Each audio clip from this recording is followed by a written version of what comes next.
Bismillahirrahmanirrahim. Assalamualaikum warahmatullahi wabarakatuh. Innal hamdalillah nahmaduhu wa nasta'inuhu wa nastahdihi wa nastaghfiruh. Wa na'udzu billahi min shururi anfusina wa min sayyiati a'malina. Man yahdihillahu فلا مضل له ومن يضلل فلا هادي له أشهد أن لا إله إلا الله وحده لا شريك له وأشهد أن محمدا عبده ورسوله ونصلي ونسلم على هذا النبي الكريم سيد المرسلين وعلى آله وصحبه أجمعين أما بعد. أيها المؤمنون اتقوا الله أوصيكم وإياي بتقوى الله فقد فاز المتقون. Muslimin dan muslimat, mudah-mudahan dirahmati Allah Subhanahu wa taala. Di dalam sebuah hadis an Abdullah bin Syikhir radhiyallahu anhu عن النبي صلى الله عليه وسلم قال مثل ابن آدم وإلى جنبه 99 منية إن أخطأته المنايا وقع في الحرم حتى يموت أو كما قال. Hadis Hasan riwayat At-Tirmizi. Daripada Abdullah bin Asy-Syikhir radhiyallahu anhu. Kata dia, Nabi sallallahu alaihi wasallam bersabda. Sabda Nabi, Musila banu Adam. Dicipta manusia. Wa ila janbihi 99 maniyah. Apabila dicipta satu-satu manusia itu, sekali dengan cipta dia tu ada 99 punca kematian. Tuhan bila dia buat kita, ada 99 sebab keliling kita nak jadi punca kita mati. Ada orang mati aksiden dengan bermacam-macam cara aksiden. Yang bawa kereta aksiden mati, yang naik motor aksiden mati, yang naik kapal terbang crash mati, yang naik bot karam mati, yang duk berjalan elok-elok kena langgar dengan orang mati. Nabi SAW kata manusia bila Allah cipta dia ada 99 punca nak boleh ke dia mati. Maknanya Nabi SAW nak abang kat kita, kata kematian ni anytime. Bila-bila masa sahaja satu-satu orang boleh mati. Kata Nabi SAW, in akhta'athul manaya waqa'a fil haram hatta yamut. Nabi kata kalau orang ni dia tak kena dengan 99 ini. Dia tidak aksiden, dia tidak sakit. 99 punca orang boleh mati dia tak kena. Dia terlepas semua. Waqa'a fil haram hatta yamut. Nabi kata dia tetap mati. Allah bagi dia hidup, dia tak sakit, dia tak terlibat dengan kemalangan, dia hidup sampai dia tua, akhirnya mati. Maknanya Nabi SAW habaq dekat kita, kata kematian itu adalah satu yang pasti. You tak boleh lari daripada kematian. Walau fi burujin musyayyadah. Dalam Quran kata walaupun satu orang tu takut mati, dia lari dia pergi tempah satu bilik besi yang kukuh, dia masuk menyorok dalam bilik besi itu, kalau sampai masa mati juga. Persoalannya ialah bukan persoalan nak lari daripada mati, tapi persoalannya ialah apa persediaan kita untuk menghadapi mati. Dalam sebuah hadis riwayat pada Abi Hurairah radhiyallahu anhu, kata dia, anna Rasulullah sallallahu alaihi wasallam qala, qalbu syekh syabun ala hubbi ithnatain, tulul hayah wa hubbul mal, atau kama qala, hadis sahih riwayat Imam Muslim.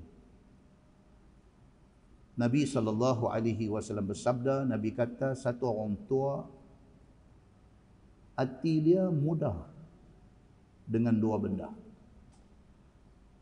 Satu orang ni walaupun dia tua, umur dah 7, 8, 90, tapi dengan dua benda ni hati dia kira mau lagi.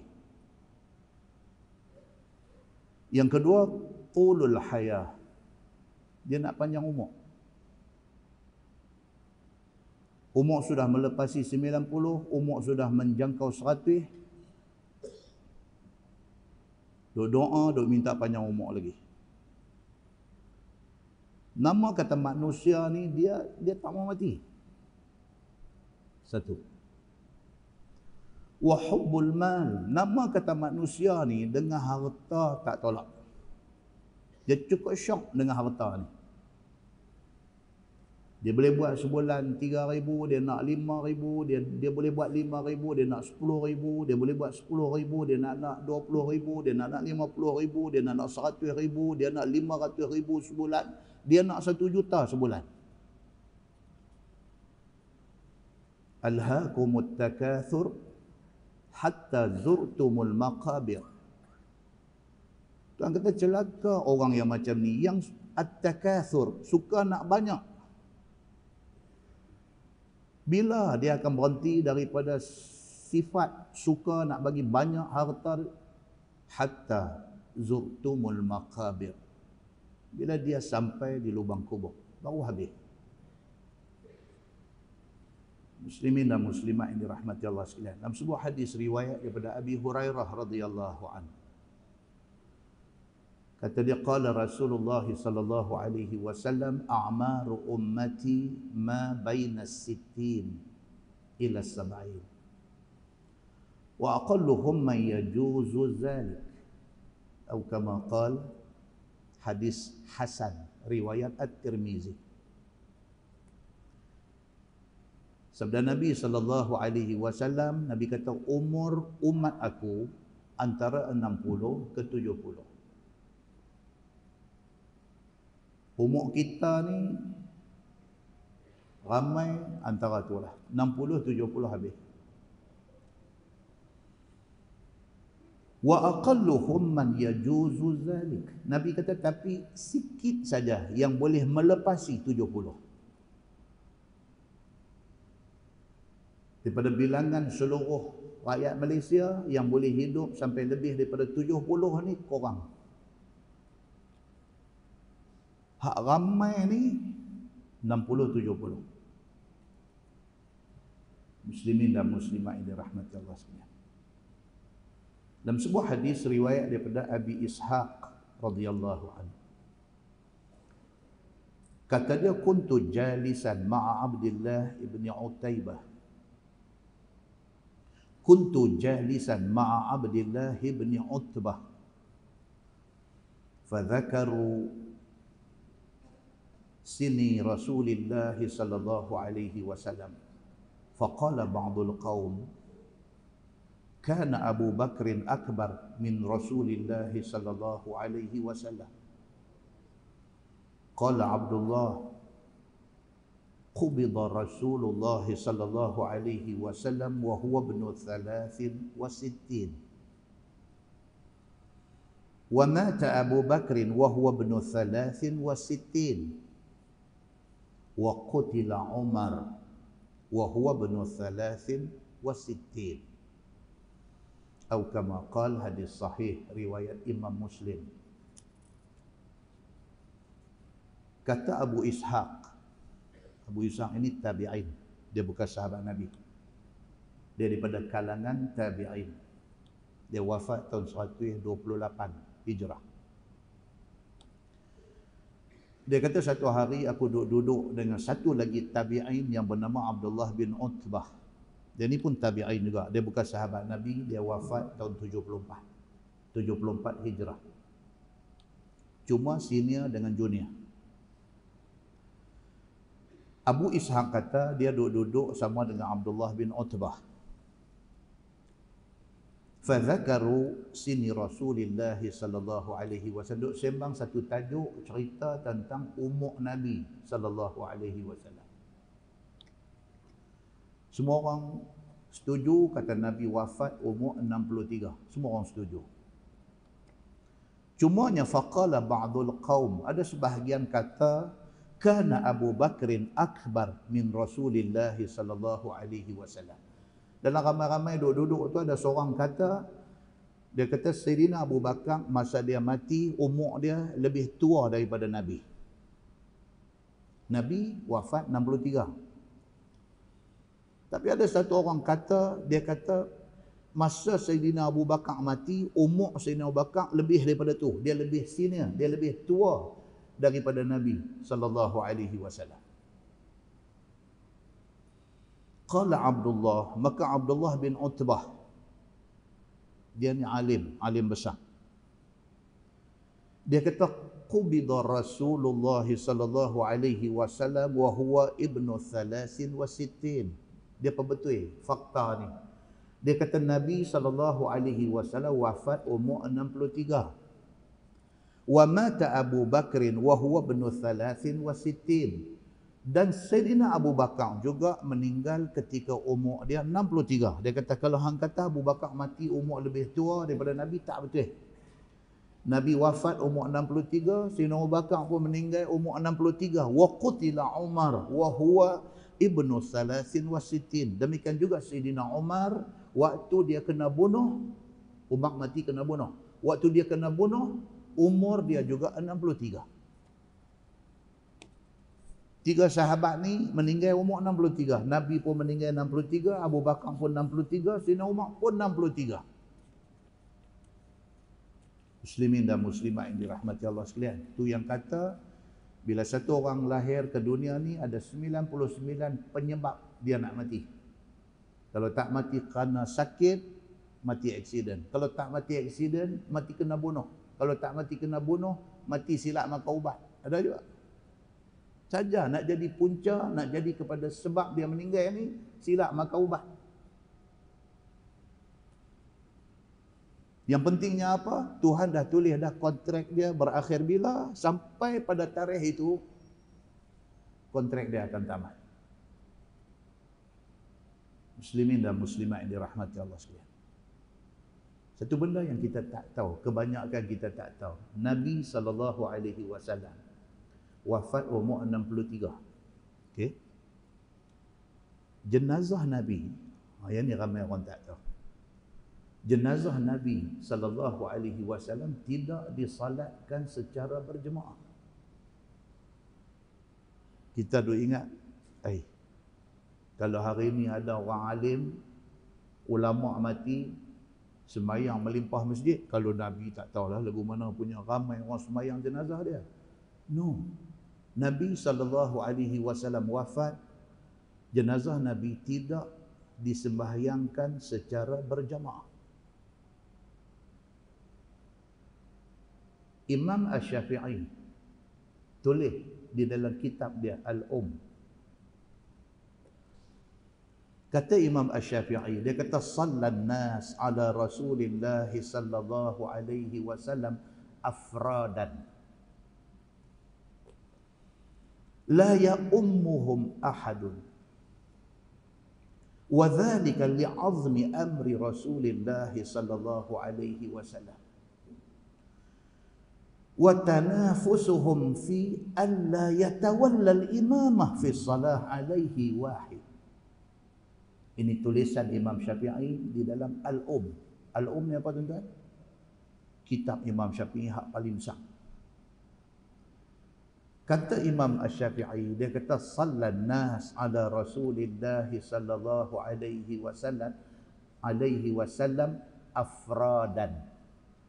Dia kata Nabi sallallahu alaihi wasallam pada hari Nabi wafat, jenazah Nabi disembahyangkan secara afradan, seorang-seorang. Ramai pakat pergi ziarah ni, tapi masing-masing masuk sembahyang seorang. Tidak dibuat secara berjamaah. La ya'ummuhum ahadun.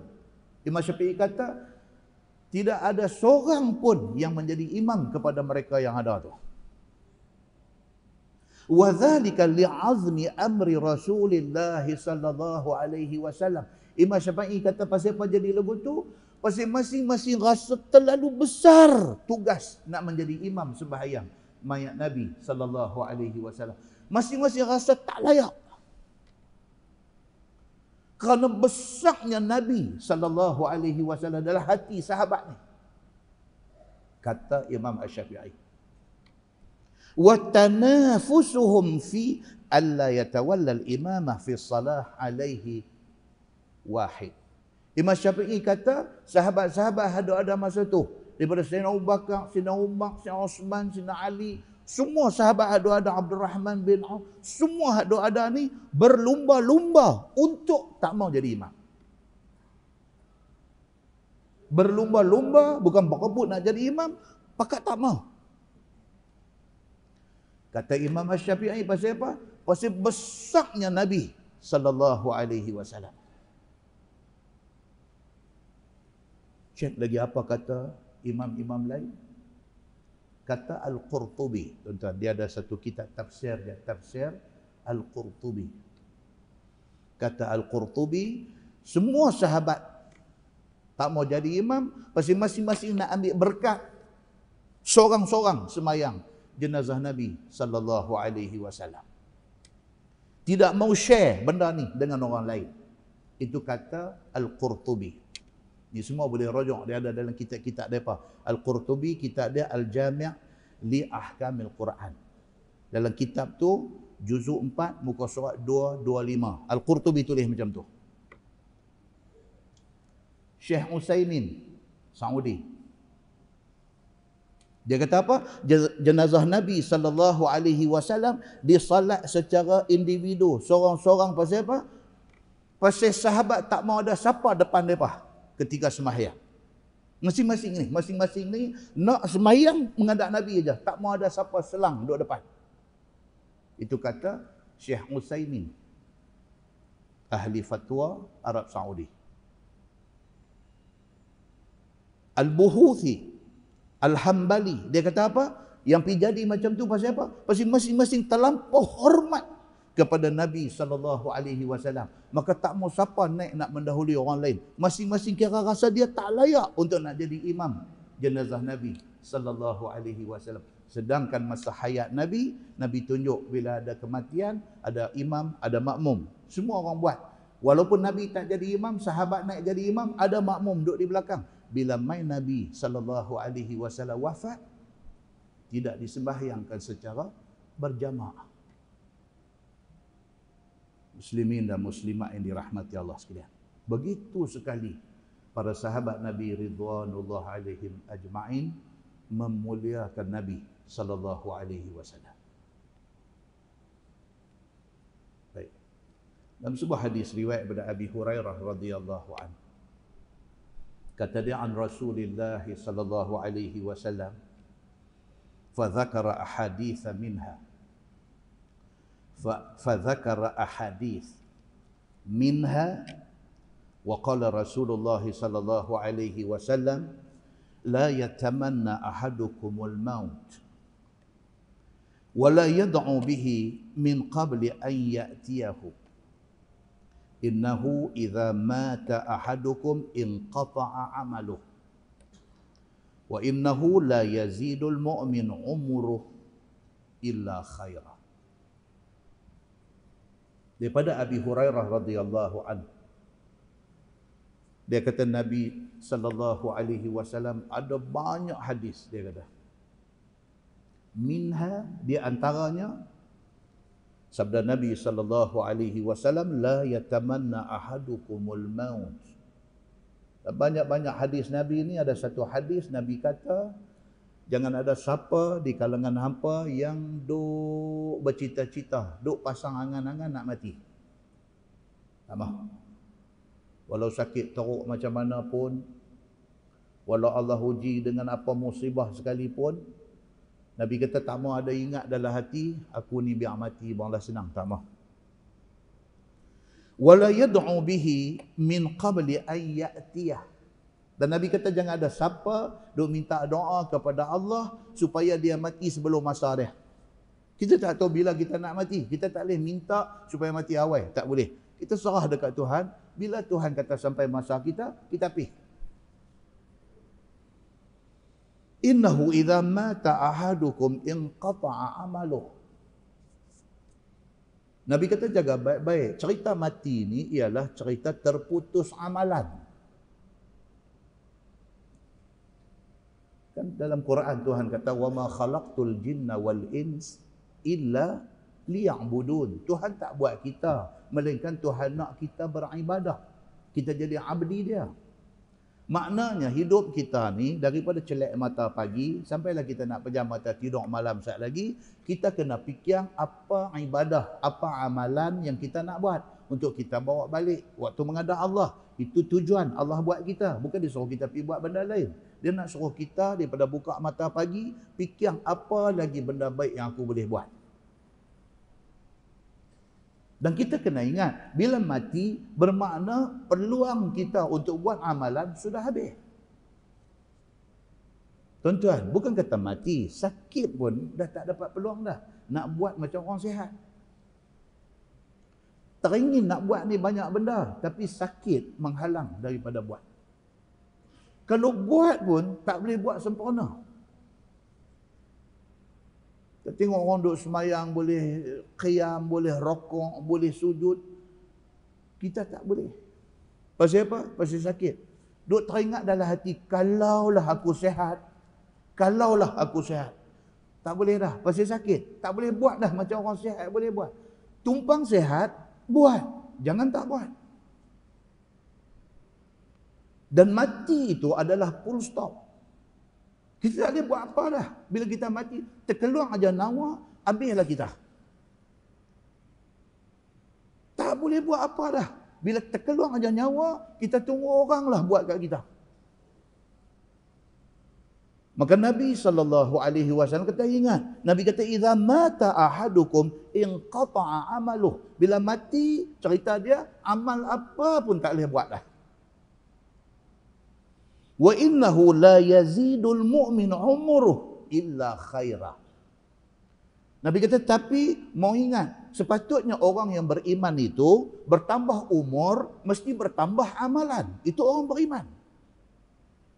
Kita bila mai hari birthday kita, hari lahir kita, hak paling kita takut ni apa dia? Hak paling kita takut umur sudah genap 50, umur sudah genap 60, umur sudah genap 70. Tapi amalan kita banyak mana?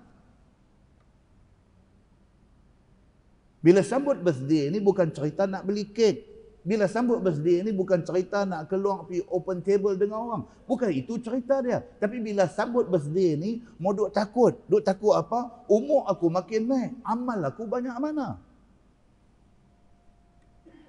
Pasal apa? Pasal Nabi SAW kata, la yazidul mu'min umuruh illa khairah. Kalau dia betul orang yang beriman, tidak bertambah umur dia, melainkan bertambah amalan dia. Muslimin dan muslimat yang dirahmati Allah. Maksud cara mudah fahamnya apa dia? Makin kita berumur ni, solat kita tak boleh lewat.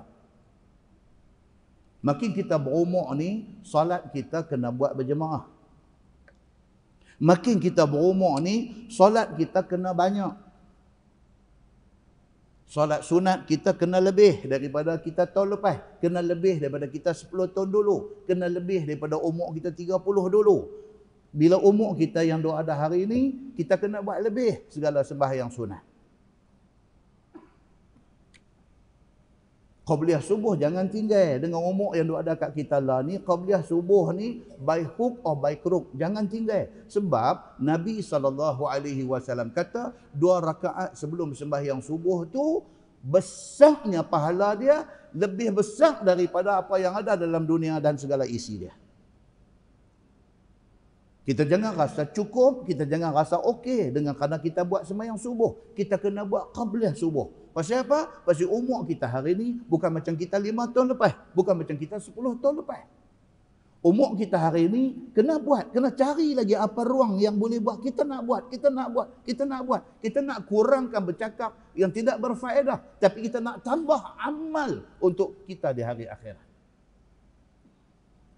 Dengan umur kita lah ni sembahyang duha jangan tinggal. Dengan umur kita lah ni qabliyah dengan ba'diyah zuhur kena buat 4-4. Tak boleh buat dah 2 rakaat qabliyah, 2 rakaat ba'diyah. Dengan umur Tuhan bagi kat kita lah dengan 60 dengan 70 umur ni qabliyah zuhur kena buat 4, ba'diyah zuhur kena buat 4. Pasal Nabi SAW kata siapa buat qabliyah zuhur 4, ba'diyah zuhur 4, Allah haramkan badan dia, daging dia daripada disambang api neraka. Tak maukah kita nak mengambil janji Nabi itu? Kita tak tahu, mungkin esok, mungkin minggu depan, mungkin bulan depan, mungkin tahun depan adalah hari akhir kita di atas dunia ni. Buat bagi lebih. Dengan umur kita hadu adalah ni, witir mesti kena buat sebelum tidur. Mesti kena buat. Walaupun witir itu sunat, tapi witir tu sembahyang yang Nabi tak tinggal. Cukuplah umur 30 kita tak buat, umur 40 kita tak buat. Umur kita sudah menjangkau 50 lebih, sudah 60, sudah 70. Jangan tak buat witir ini. Dengan umur yang Allah bagi kat kita lah ni, kok mana cerita pun, seminggu sekali 2 kali bangkit tahajud. Pasal esok di hari akhirat esok, kalau masa kita hidup ni kita sembahyang tahajud seminggu 2 kali, di hari akhirat esok kita menyesal. Kita menyesal pasal kita tak buat tiap-tiap malam. Kita menyesal. Kita menyesal pasal kita buat seminggu 2 kali. Kita menyesal. Kita menyesal pasal umur 50 baru kita kenal sembahyang tahajud. Sangat menyesal. Tumpang Allah bagi kat kita sihat, tumpang kita boleh bangkit daripada katil, pergi masuk pancung, pergi ambil ayat semayang, buatlah semayang tahajud walaupun 2 rakaat. Muslimin dan muslimat yang dirahmati Allah sekalian. Dengan umur yang Allah bagi kat kita lah ni, puasa sunat ambillah paling-paling tidak sebulan sekali. Nak cantik seminggu 2 kali. Dengan umur yang Allah bagi dekat kita lah ni, Quran jangan habis 24 jam sehari tak baca langsung. Dengan umur yang Allah bagi kat kita lah ni, paling-paling tidak setahun 2 kali khatam. 2 kali khatam ni tuan-tuan, kalau lepas subuh tuan-tuan baca lebih kurang 3 muka surat cukup. InsyaAllah boleh khatam setahun 2 kali. Takkan dalam 24 jam Allah bagi kat kita, kita nak bagi balik masa tu kepada Allah untuk nak baca 3 muka surat sehari, kita tak boleh bagi. Kedekut apa kita ni? Allah bagi sakit, baru teringat nak buat, tapi tak mampu buat, itu sudah terlewat. Dengan umur Allah bagi kat kita lah ni, zikir kena banyak. Dengan umur Allah bagi kat kita lah ni, selawat Nabi kena banyak. Dengan umur yang Allah Subhanahu wa taala bagi kat kita lah ni, akhlak kita kena jaga. Akhlak kita kena jaga. Muslimin dan muslimat yang dirahmati Allah sekalian. Sebuah hadis riwayat daripada Abdullah bin Busr radhiyallahu anhu. Anna a'rabiyan qala ya Rasulullah man khairun nas? Qala an-nabiy sallallahu alaihi wasallam man tala umruhu wa hasuna amaluhu. Atau kama qala, hadis sahih riwayat At-Tirmizi. Kata Abdullah bin Busr, satu hari dia kata satu badui, satu Arab badui mai jumpa Nabi sallallahu alaihi wasallam. Badui, hidup nomad, berpindah randah di padang pasir. Mai jumpa Nabi sallallahu alaihi wasallam, dia kata, "Ya Rasulullah, man khairun nas?" Badui ni mai jumpa Nabi, dia tanya Nabi satu soalan, dia kata, "Ya Rasulullah, orang hak paling baik orang yang macam mana?" Nabi kata, "Man tala umruh wa hasuna amaluh." Nabi kata orang yang paling baik ialah orang yang Allah bagi kat dia umur panjang, amalan dia bagus. Paling baik. Allah bagi dia hidup umur sampai 60, 70, 80. Tanya siapa pun, terpacak ibu jari orang angkat. Orang tanya dia, "Haji Mai kita, dia orang macam mana?" Oh, dia kata nak cari macam dia tak ada. Bagus, saya kenal dia pun dah 40, 50 tahun. Kata saya tak kenal dia melainkan dia orang baik. Masya Allah tuan. Ini yang Nabi maksudkan. Ini yang Nabi maksudkan. Tanyalah, tanya siapa pun. Ni Haji Hamid kita ni macam mana? Masya Allah, dia kata Haji Hamid nak keramat hidup. Dia kata keramat hidup. Saya berkawan dengan dia pun 40 tahun lebih, kata. Saya tak pernah tengok dia marah. Orang punya komen. Saya tak pernah tengok dia marah. Tak pernah dengar dia hina orang. Masya Allah tuan-tuan. Ini dia. Panjang umur, amalannya baik. Tak cemburukah kita bila dengar Nabi habaq macam ni? Nabi kata orang baik itu adalah orang yang panjang umur dan baik amalan dia. Tak rasa cemburu ke? Tak rasa aku nak jadi macam tu. Aku nak jadi satu orang yang serius dengan agama. Muslimin dan muslimat yang dirahmati Allah sekalian. Di antara cara kita nak jaga kita ni supaya kita jadi elok, kita jadi baik ni apa dia tuan-tuan? Inilah cara dia. Kita kita duduk dalam majlis ilmu ni. Ini majlis dia bagi kita ingat Allah. Dia bagi kita muhasabah diri. Dia bagi kita ni dandah rasa aku nak kena buat something, nak jadi lebih baik. Dalam sebuah hadis riwayat daripada Abi Hurairah radhiyallahu an, kata dia, qala Rasulullah sallallahu alaihi wasallam, ma min qaumin yaqumuna min majlis la yadhkuruna Allah fihi illa qamu an mithli jifati himar wa kana lahum hasrah, atau kama qala, hadis sahih riwayat Abu Daud. Nabi SAW bersabda, Nabi kata, siapa pun daripada kalangan hampa yang duduk di dalam majlis, yang majlis itu tak membuatkan kita ingat Allah. Majlis ni maksudnya tempat orang duduk berhimpun ramai, kita pergi join sekaki. Nabi kata, siapa pun yang pergi join majlis, orang duduk bersembang, orang duduk apa, kita pergi join masuk sekali. Tapi majlis yang kita duduk, kita spend masa 1 jam, kita spend masa 1.5 hour, kita spend masa 2 hours, kita duduk. Tak ada sekali hati kita terdetik ingat pada Allah. Tak kira apa majlis pun, yang kita pergi, kita duduk, kita join majlis itu, 1 jam, 2 jam, 3 jam, kita bangkit balik, tak ada 1 second pun hati kita teringat Allah. Nabi kata apa? Illa qamu an mithli jifatil himar. Sama macam dia pergi duduk, pergi lengkong satu bangkai kaldeh. Nabi kata. Tapi duduk ramai-ramai sembang. Lepas daripada tajuk kenuri, dia sambung tajuk politik. Lepas tajuk politik, dia masuk tajuk pasal kejiranan. Lepas sedang 2 jam setengah. Oh, lewat dah ni. Tak sedang, jom aku nak balik. Saya balik. Tak ada sedetik yang dia teringat Allah masa duduk lengkong tadi sembang tu. Tak ada 1 detik yang dia ingat Allah. Nabi kata dia seumpama tadi ni pergi lengkong bangkai kaldeh. Wa kana lahum hasrah, Melainkan hari akhirat esok, bila cek balik segala aktiviti semasa hidup dia, tidak ada lain melainkan dia menyesal depan Allah. Dia menyesal depan Allah. Pasal dia pergi spend masa macam tu punya, buang masa, pergi duduk dalam satu tempat yang langsung dia tak ingat Allah Subhanahu wa ta'ala. Menyesal dia di depan Allah Subhanahu wa ta'ala.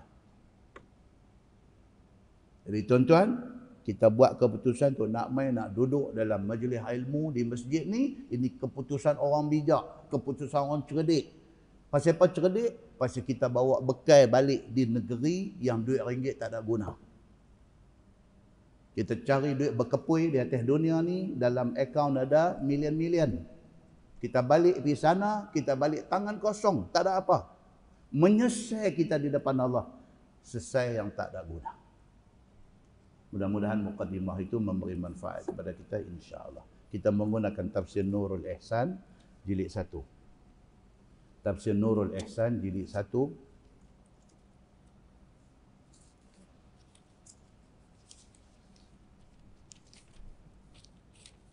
Kita sampai di muka surat 246. 246. Kuliah akhir kita 6/5 tahun 17. Ya. Baru tahun lepas. Kali lama mana pun. Baru tahun lepas. Jadi semua bukan salah saya. Ini salah Jambatan Pulau Pinang. Saya pos kuliah di masjid ni pasal jambatan repair. Jam. Ramailah sahabat-sahabat. Dia boleh ingat macam-macam. Dia kata ustaz tak main ni pasal merajuk. Ustaz tak main ni ada sebab lain. Ada. Duk tanya saya pula, betul-betul pasal apa ustaz tak main? Betul-betul pasal apa? Saya kata pasal jambatan lah. Dah. Dia kata, kok ada sebab lain. Ustaz abang kat saya tak apa. Saya kata tak ada. Saya memang sebab jambatan. Tak boleh hati. Tanya pula. Tak ada apa. Wallahi, tak ada sebab apa pun. Masjid ni cukup syok mai. Jambatan tu, saya tak mau duduk sangkut tahun tu lama. Dia jadi tak menentu, uncertainty. Bila dia duduk repair ni, dia jadi uncertainty. Jambatan Pulau Pinang ni tuan-tuan, tak sebab repair pun, dia boleh jadi macam-macam gila. Boleh jadi situ. Kalau kami daripada seberang tu ada hal dengan airport, nak naik kapal terbang, nak pergi mana-mana, cerita dia 4 jam awal mau duk pergi. Kalau duk baca daripada Kepala Batas nak pergi airport dalam 45 minit. Okey, cantik lah. Kita dalam sejam pergi, naik kapal terbang tengah jambatan tu lah. Hari tak ada apa? Tak ada apa, cantik. Awal dah sampai. Hari dia nak jadi hal, tak boleh kata apa. Satu motor pergi hantuk belakang pungkok motor kawan dia, jatuh terguling pun cukup. Dia boleh sangkut 1 jam setengah. Dia boleh sangkut 1 jam setengah. Dia pergi buat jambatan kedua tu, mana tahu tu. Itu saya cakap. Tapi kita tak boleh fikir yang pergi buat tahun tu siapa nak naik jambatan. Pergi buat tahun tu. Tak boleh fikir. Hanya orang yang buat keputusan nak buat tahun tu je tahu pasal apa dia pilih pergi buat tahun tu. Alangkah baiknya, kita katalah, alangkah baiknya kalau dia buat jambatan kedua sebelah jambatan pertama ni. Alangkah baiknya. Trafik daripada Gurun, Sungai Petani, Kepala Batas nak terkam main Pening pagi-pagi ni, kalau ada 2 jambatan, 2 sebelah menyebelah, Allahu Akbar tuan-tuan, dia boleh berhenti kereta tengah jambatan sujud syukur setiap hari. Pergi buat ujung tu, nak sambung lagi tajuk tu kan. Muslimin dan muslimat ini rahmati Allah sekalian. Akhirnya jadi apa? Jadi white elephant. Jadi gajah putih. Tuan-tuan boleh pergi. Bila-bila masa pun, tuan-tuan boleh buat kereta lagu nak buat pusing ke. Apa pun tak apa. Tak ada siapa nanti kacau. Tak ada siapa pun nanti nak marah tuan-tuan. Cuma kalau ada selisih, mereka nanti kata gila dia ni. Itu saja. Tak ada orang naik. Muslimin dan muslimat ini rahmati Allah. Jadi bila kata lagu tu, off stone orang tak marah lah. Orang kata betul Ustaz. Apa Ustaz kata betul. Baik. So malam ni kita sambung muka surat 246 masih di dalam tafsir suratul Maidah ayat 106. Ayat 106. Muka surat 246. A'udzubillahi minasyaitonirrajim. Ya ayyuhallazina amanu, wahai mereka yang beriman. Syahadatu bainikum idza hadara ahadakumul maut hina alwasiyati ithnani zawa adlim minkum aw akharani min ghairikum. Saksikan di antara kamu apabila hadir seseorang kamu kepada mati. Ketika berwasiat itu, hendaklah saksikan dengan dua saksi yang adil. Kedua-duanya akan daripada kamu. Baik, ayat dia yang kata tafsir Nurul Ihsan ni, dia boleh short wire gitu. Dia punya ayat dia tu. Setakat ya ayyuhallazina amanu, wahai mereka yang beriman, okey lagi, kita rasa lapang dada.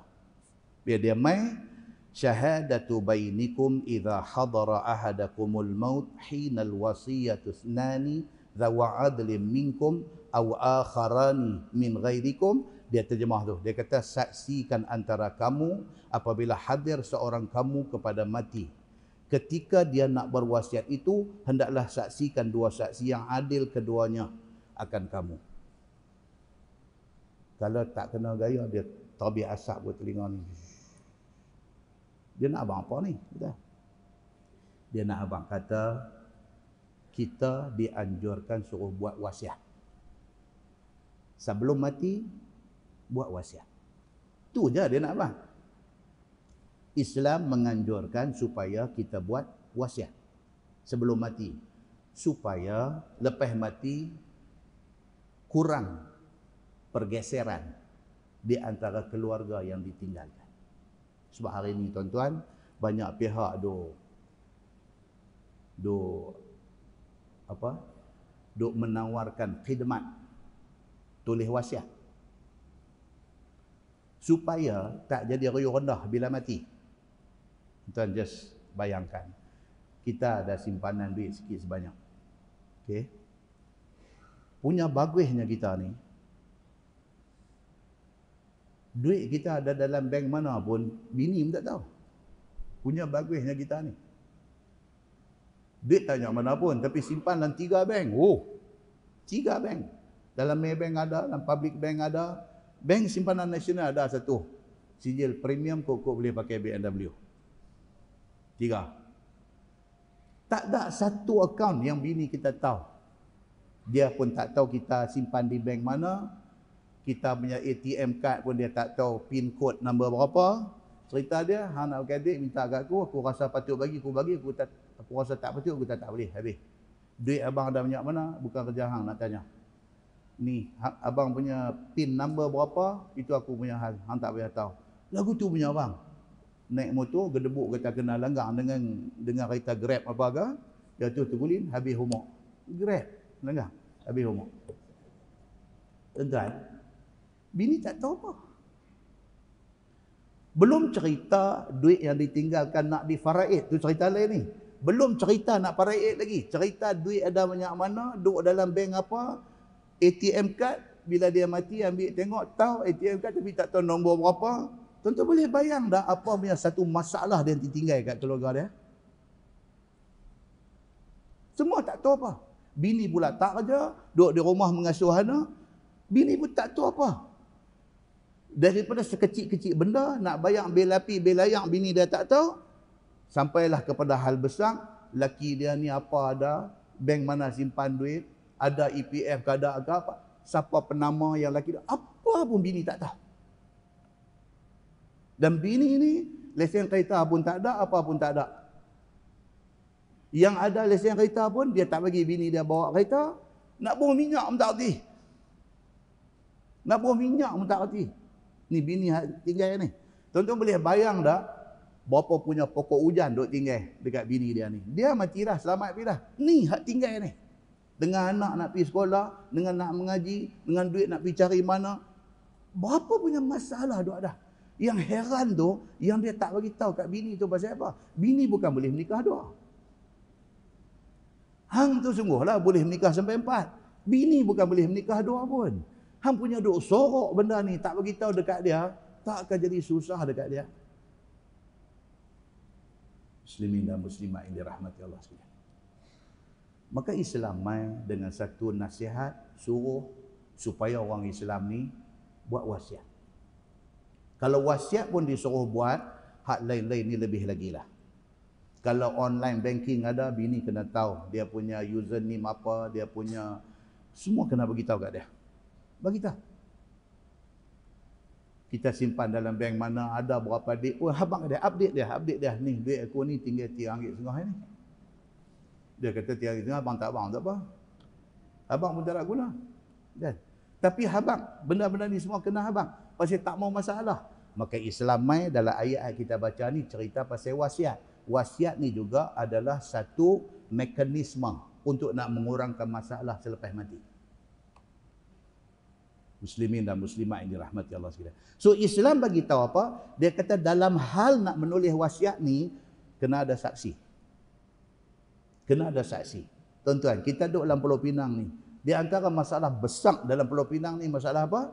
Masalah tanah wakaf. Pasal apa tanah wakaf di Pulau Pinang ni jadi masalah? Pasal apa? Pasal kawan yang wakaf dulu tidak disertakan dengan dokumen yang bertulis. Dia wakaf lisan. Dia kata ni tanah saya ni, duk ada lebih kurang 4 ekar, saya wakaf lah. Buatlah apa pun untuk tujuan kebaikan. Dia duk kira nak ambil pahala, tapi dia tinggal penyakit dekat anak cucu dia. Pasal tidak ada dokumen. Maka ayat nak kita baca malam ni, dia nak ajak kita supaya kita dokumentasikan apa yang kita buat. Kita nak kena dokumenkan benda tu. Kerana dokumen tu yang akan diguna pakai selepas kita tak ada. Mulut ni tak boleh. Baik. Selain daripada dokumen, saksi kena ada. Inilah ayat yang dia main kat kita pada malam ni. Dia nak abang kata, nak buat wasiat, kena ada saksi. Saksi ni pula kena cari orang baik. Pasal apa? Pasal nama kata manusia ni, dia boleh musin macam gasin. Sedangkan dia tak dibelik tali pukul. Tentu pusing gitu ya. Nama kata manusia. Dalam pada duk berkah serban elok, dalam pada duk gantung janggut elok, dalam pada tu bila main hal duit, habis. Serban boleh terongkat, janggut boleh luruh satu-satu. Duit punya pasal. Pasal apa Tuhan buat turun ayat ni? Pasal Tuhan buat kita. Dia buat manusia, dia tahu penyakit manusia ni. Manusia dengan duit ni memang besar punya masalah. Muslimin dan muslimat yang dirahmati Allah sekalian. Maka dengan kerana itu, dalam ayat yang kita baca ni dia bagi tahu bila kita mati, harta yang kita tinggal akan diwarisi. Habislah kita mati tutup buku. Hang cari banyak mana pun depa pakai paraid habis. Kalau yang mati itu suami, bini akan ambil, anak-anak akan ambil. Kalau yang mati itu bapa, anak-anak akan ambil. Kalau yang mati itu laki-laki, yang bini dia dah mati awal pada dia, anak pun tak ada, laki-laki perempuan anak pun tak ada, adik-beradik dia duduk tunggu nak ambil. Benda ni dia simpanlah banyak mana pun, dia akan cayak, dia akan pi dekat ahli-ahli waris yang duduk tunggu nak ngap duit dia. Nampak? Dia sendiri pi dengan kain kapan tu lah, masuk dalam kubur. Dia pergi yang tu saja. Hak dia cari sampai tak semayang ni, hak dia duk cari sampai duk tipu orang ni, hak dia duk cari dengan duit haram dan bagai ni, semua ni tinggal. Dia pergi dengan masalah dia dalam sana. Muslimin dan muslimat ini rahmati Allah sekalian. Maka Islam mensyariatkan wasiat. Wasiat adalah tidak lebih daripada 1/3 daripada harta peninggalan. Dia tinggal 3,000, dia boleh wasiat 1,000 sahaja. 2,000 lagi faraid. 1,000 saja dia boleh wasiat. Dan wasiat nak bagi 1,000 tu dekat siapa, kena tulis supaya benda tu dilihat jelas dan terang. Baik, hari ni dia mai pula dia kata wasiat ni hendaklah ditulis dengan jelas dan tidak boleh dengan hanya pesan mulut. Yang ni dari segi peraturan hari ini. Wasiat hendaklah ditulis dengan dakwah hitam. Ni hari ni. Dia nak bagi clear benda tu. Mesti ditulis dengan dakwat hitam. Wasiat tidak boleh ada crossword. Tulis perkataan, tak jadi. Cross. Tak boleh. Surat wasiat tidak diterima kalau ada crossword. Tak boleh. Surat wasiat tidak boleh padam dan tidak boleh ubah ayat. Ni, nak bagi jadi sah hanya wasiat tu. Dibuat peraturan-peraturan macam ni. Pasal apa? Pasal tak mau ada pihak sekali lagi palsukan wasiat dia. Dia jaga sampai macam tu. Wasiat, dia kata mesti ada tanda tangan orang yang buat wasiat dan mesti ada signature, tanda tangan saksi 2 orang. Mesti kena ada, dia kata. Dan saksi itu pula dia ada syarat nila ni punya peraturan. Syarat orang yang nak jadi saksi kepada surat wasiat umur mesti 18 ke atas. Dan orang yang nak jadi saksi kepada wasiat yang ditulis itu mesti waras fikiran dia. Miring tak boleh. Dia kena orang yang sihat fikiran. Orang yang nak jadi saksi untuk satu-satu surat wasiat tu, dia mesti bukan orang yang nak terima wasiat. Dia jadi saksi, kata nak bagi kat dia, tak boleh. Dia tak boleh jadi penerima wasiat. Orang yang nak jadi saksi itu mestilah Muslim. Tidak boleh ambil orang bukan Islam. Dan saksi mesti ada 2 orang laki-laki. Ataupun 1 laki-laki, 2 perempuan. Ataupun 4 perempuan. Perempuan dia kena 2, baru sama dengan 1 laki-laki yang nak jadi saksi ni. Kemudian aset yang dia nak wasiatkan tu, kalau tanah, kalau apa, aset yang nak diwasiatkan itu mestilah hak dia punya. Dia tak boleh pergi tinggal wasiat, saya wasiat ni tanah pak menekan saya tu buat mahat tahfiz. Apa menekan yang hang pergi wasiat pasal apa? Tak boleh. Hak dia punya. Dalam geran terang tulis nama dia, tak ada nama orang lain. Baru dia boleh wasiat benda tu. Dan harta wasiat itu mesti daripada sumber yang halal. Dia pergi sambung bank, ada 1 juta, dia simpan tahun mana ke, dia wasiat. Ni duit 1 juta ni, dia kata, ni hang bagi dekat pondok mana ke. Kata haji banyak duit. Itu zaman aku belum haji dulu. Dia kata, zaman belum haji, maksud haji sebelum haji orang kaya ke? Aku sebelum haji aku penyamun. Dia kata, Allah ni aku dah bertaubat dah.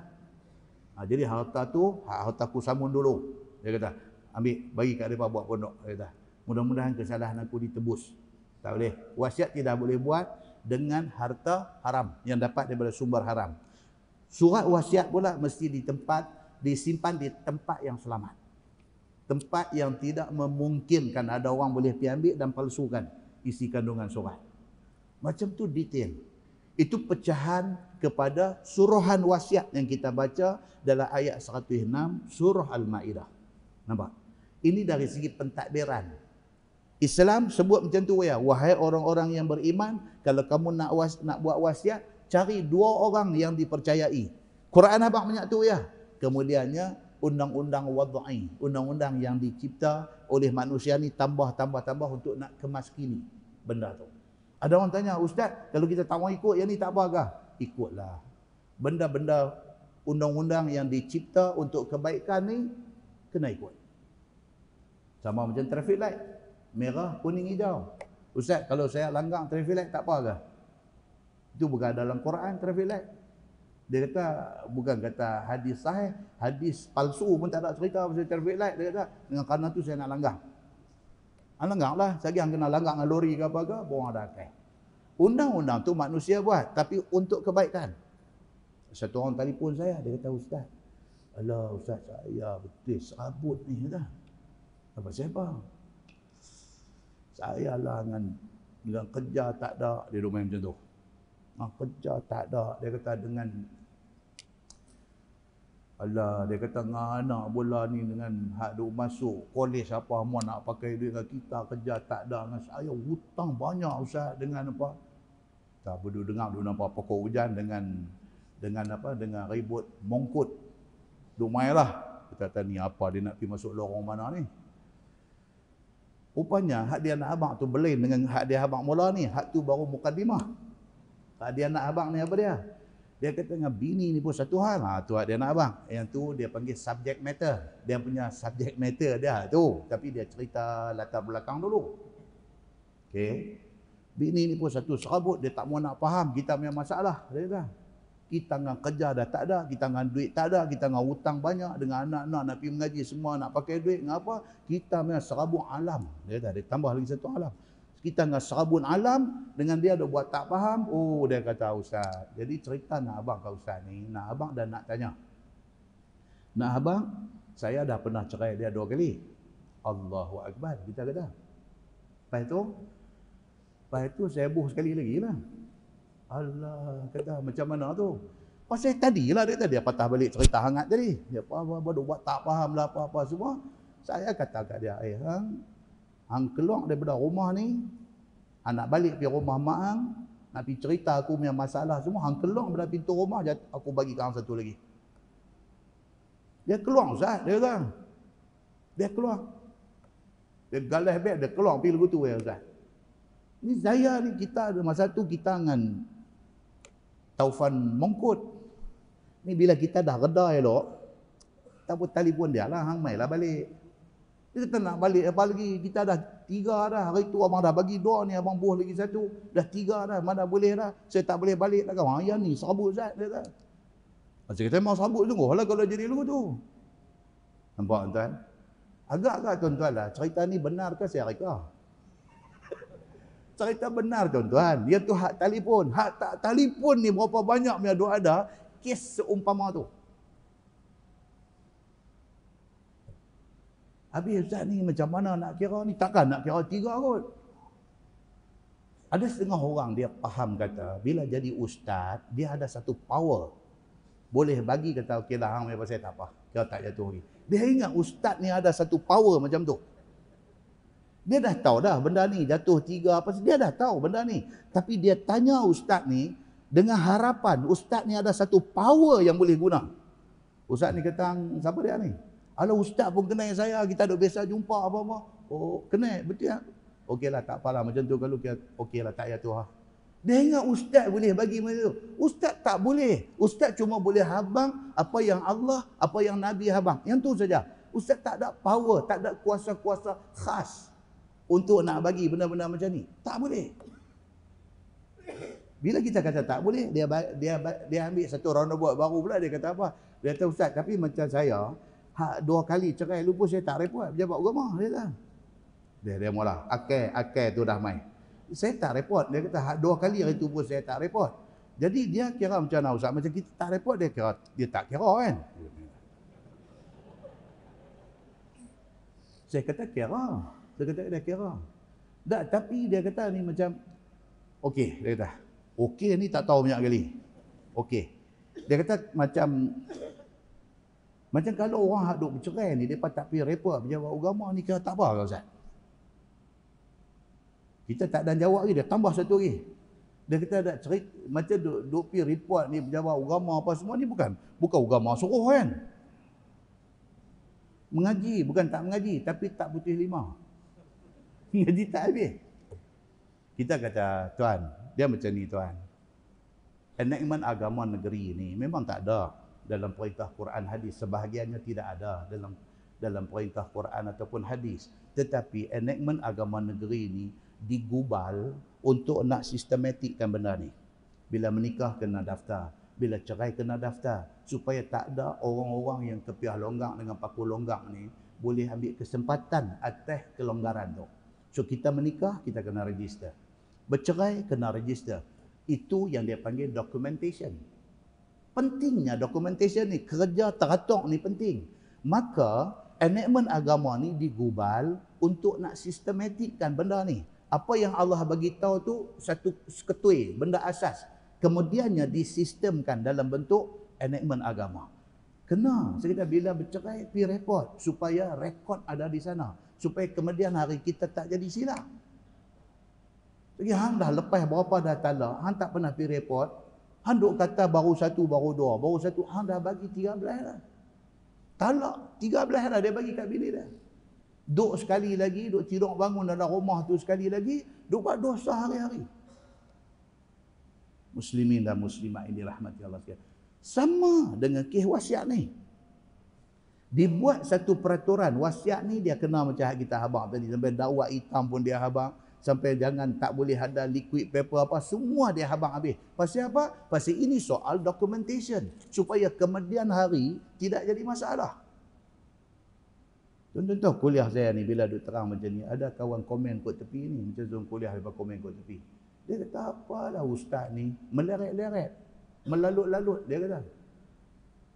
Hang nak abang tu habang lah, apa pergi pusing punya jauh habis semua. Dia boleh komen macam tu. Saya masuklah dalam profil orang yang komen tu, tu dia bagus punya Sintaro. Sintaro yang komen ni, Masya Allah tuan-tuan. Muslimin dan muslimat yang dirahmati Allah sekalian. Kita elaborate satu isu tu supaya nampak supaya nampak. Dia jenis budak cerdik. Dia tak mau ni, elaborate jauh-jauh ni. Habang ayah kata, okey lah ni wasiat. Wasiat ni apa hukum dia? Wasiat ni sunat.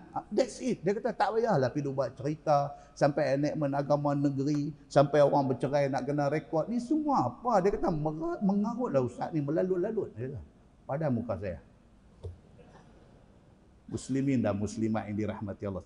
Bukan semua orang yang tegur kita tu betul. Tapi dia boleh tegur, dia peduli apa? Tapi bukan semua orang yang tegur kita tu betul. Saya pernah ditegur satu ustaz juga. Dia tegur saya sebut Umar Al-Khattab. Dia kata tak boleh. Dia tegur saya, dia kata tak boleh. Mana boleh sebut Umar Al-Khattab? Kena sebut Umar bin Al-Khattab. Tak boleh tinggal bin tu, dia kata. Wih. Saya pun tak apalah. Saya tanya orang yang lebih tahu lagi. Yang kita lebih percaya keilmuan dia. Saya kata salahkah kalau kita sebut Umar Al-Khattab? Ustaz ni kata, Ana pun sebut Umar Al-Khattab juga. Dan kita tanya dia, kok ada salah dari segi hadis ke, dari segi nahu, grammar Arab? Tak ada salah apa. Kata. Tapi ada orang tegur, dia kata salah. Nampak tuan? Dunia ni, dia open. Dia open. Siapa pun boleh tegur siapa-siapa. Tak semestinya orang yang tegur tu betul. Tak semestinya orang yang kena tegur tu salah. Kadang-kadang hak orang kena tegur tu betul dah. Hak tegur ni jadi tikuih pebaik labu. Ada juga. Dan ada juga orang yang kena tegur tu ada salah. Dan ditegur dan dia boleh perbetui benda hak dia salah. Ada. Itulah realiti hidup kita. Balik kepada cerita wasiat ni. Wasiat ni Allah habang simple aja. Dia kata, wahai orang yang beriman, kalau sekiranya kamu nak mati, eloklah kamu buat wasiat. Banyak tu ya Tuhan abang. Tapi kemudiannya di-elaborate benda ni. Ada pihak buat, jadikan benda tu sistematik.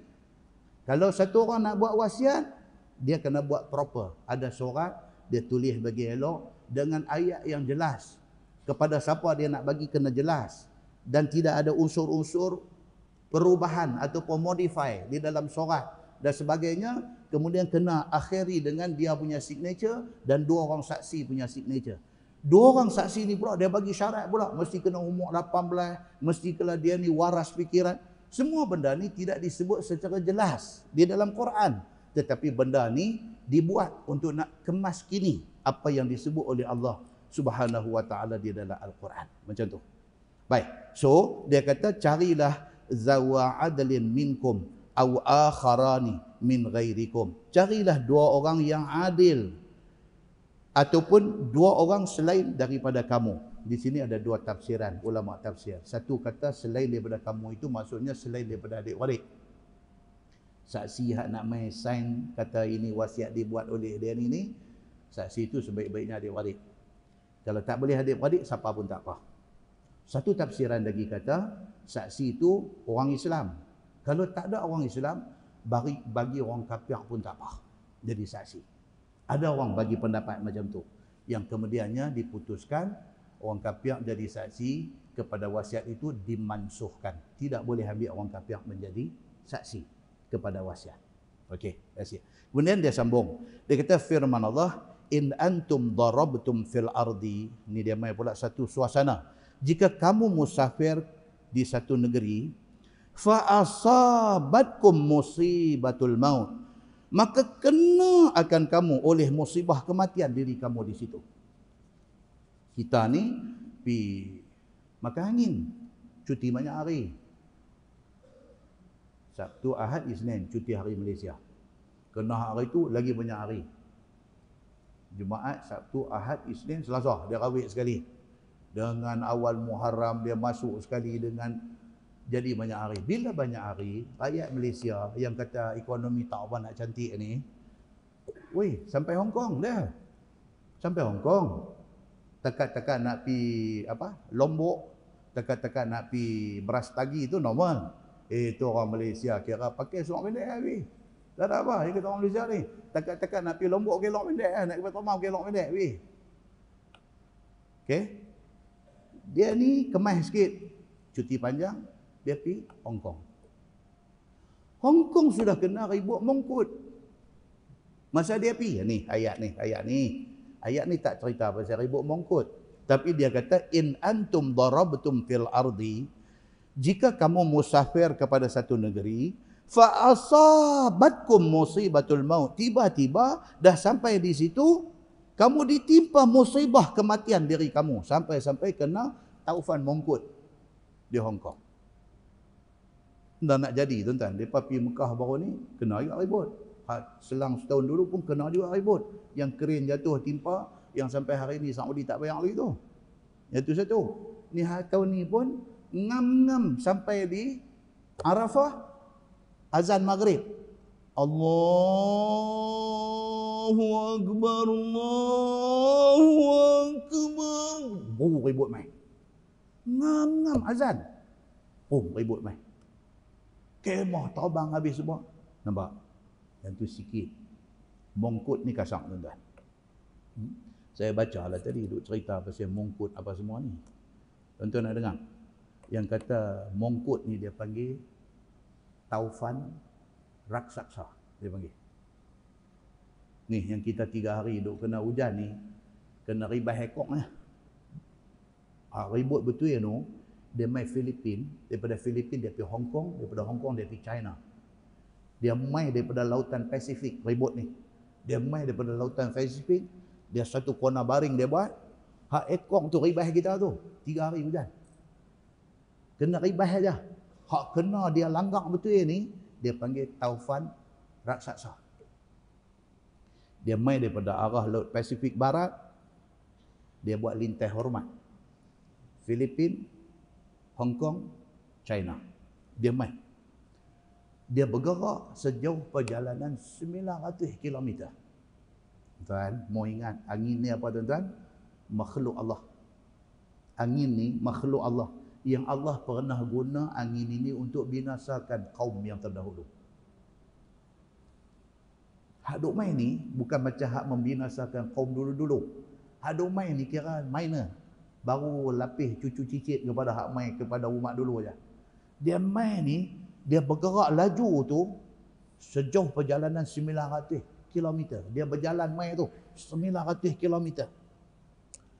Pakar, ni saya baca ni. Pakar dalam bidang kajian taufan. Dia duk kaji taufan ni pula ada satu geng duk kaji taufan ni. Pakar yang duk buat kajian tentang taufan ni rasa pelik. Sebab tidak pernah lagi berlaku taufan aktif di 2 lautan yang berdekatan.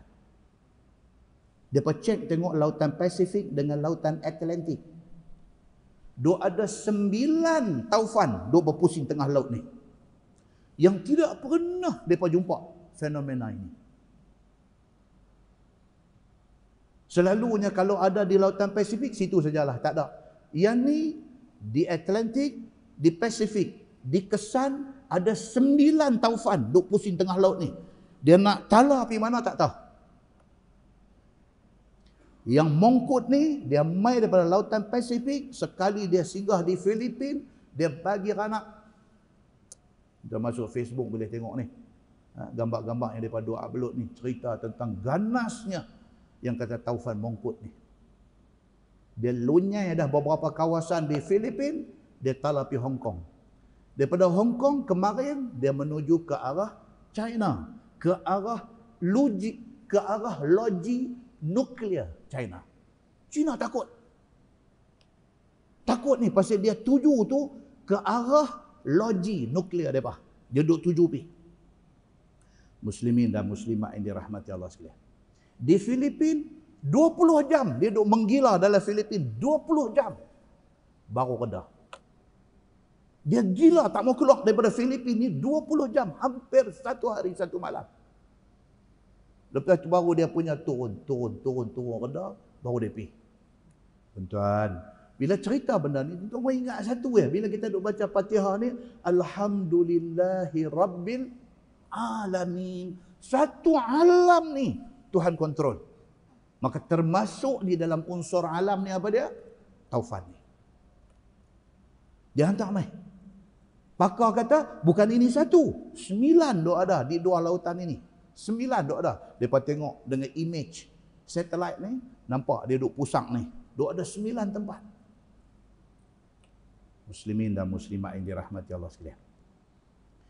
Yang kena di Hong Kong, kelajuan dia 175 km sejam. Kelajuan dia. Kita tengok budak rempit naik motor, kita duk lari kereta 110, 120, dia potong cubi. Kita tengok meter kita, budak ni dia lari berapa ni? 150, 160. Kita tu darah mongkut lagi. Darah mongkut lagi pada rempit ni. Darah mongkut ni lagi. 889 penerbangan terpaksa dibatalkan kerana dia main. Kerana dia buat lintas hormat ni, 889 penerbangan di airport Hong Kong terpaksa dibatalkan. 20 jam dia duduk melilau dalam tu, kapal terbang, 889 penerbangan tak boleh terbang. Tak boleh terbang, tak boleh turun, tak boleh apa, tutup airport. Muslimin dan muslimat yang dirahmati Allah sekalian, demikian dahsyatnya. Baik, balik cerita wasiat ni. Dia kata pi Hong Kong, pi Hong Kong nak berseronok, duk ingat nak naik train apa ke, nak pi China, nak pi duk tengok apa ke satu daripada abang bagus punya tempat di China apa-apa semua. Benda ni mai. Mongkut sudah mai.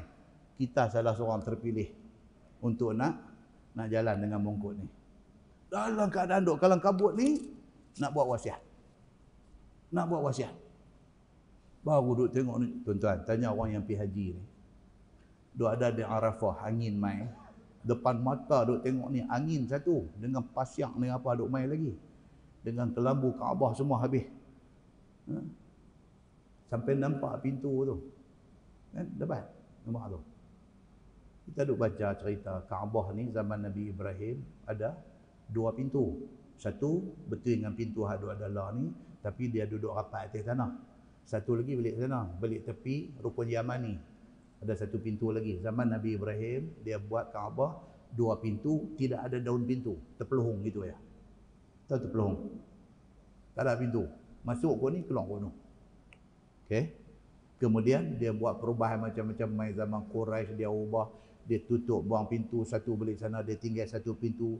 Dia raise up. Pintu ni pun duduk standing height. Kita berdiri baru jumpa dia punya bendui pintu. Dia modify. Mai zaman Nabi, Nabi pernah sebut dekat Aisyah. Nabi kata, kalaulah tidak kerana kaum engkau, dia kata dekat Aisyah, baru lagi dengan agama ni, mau aku pergi buka balik pintu yang Nabi Ibrahim buat di belakang sana. Nabi nak buat balik 2 pintu asal macam zaman Nabi Ibrahim punya. Tapi Nabi tak buat kerana takut sekali lagi umat Islam zaman tu jadi fikir macam-macam. Nabi tak buat. Bila mai zaman anak angkat Nabi Abdullah ibn Zubair, dia nak buat balik. Dia nak buat balik macam yang Nabi dulu ingat nak buat, macam zaman Nabi Ibrahim. Dia nak buat balik. Pintu lagi satu di belakang sana. Kita pun tak pernah tahu. Rupanya lekuk bekas pintu tu ada lagi sampai lah ni. Bila dia main ribut baru ni, dia kibang naik kiswah tu, kiswah terangkat, nampak tu bekas pintu tu. Duk ada lagi. Masya Allah. Maknanya apa? Hak kita duk baca dalam buku-buku sejarah cerita tentang 2 pintu Kaabah ni betul. Bila angkat kiswah baru nampak.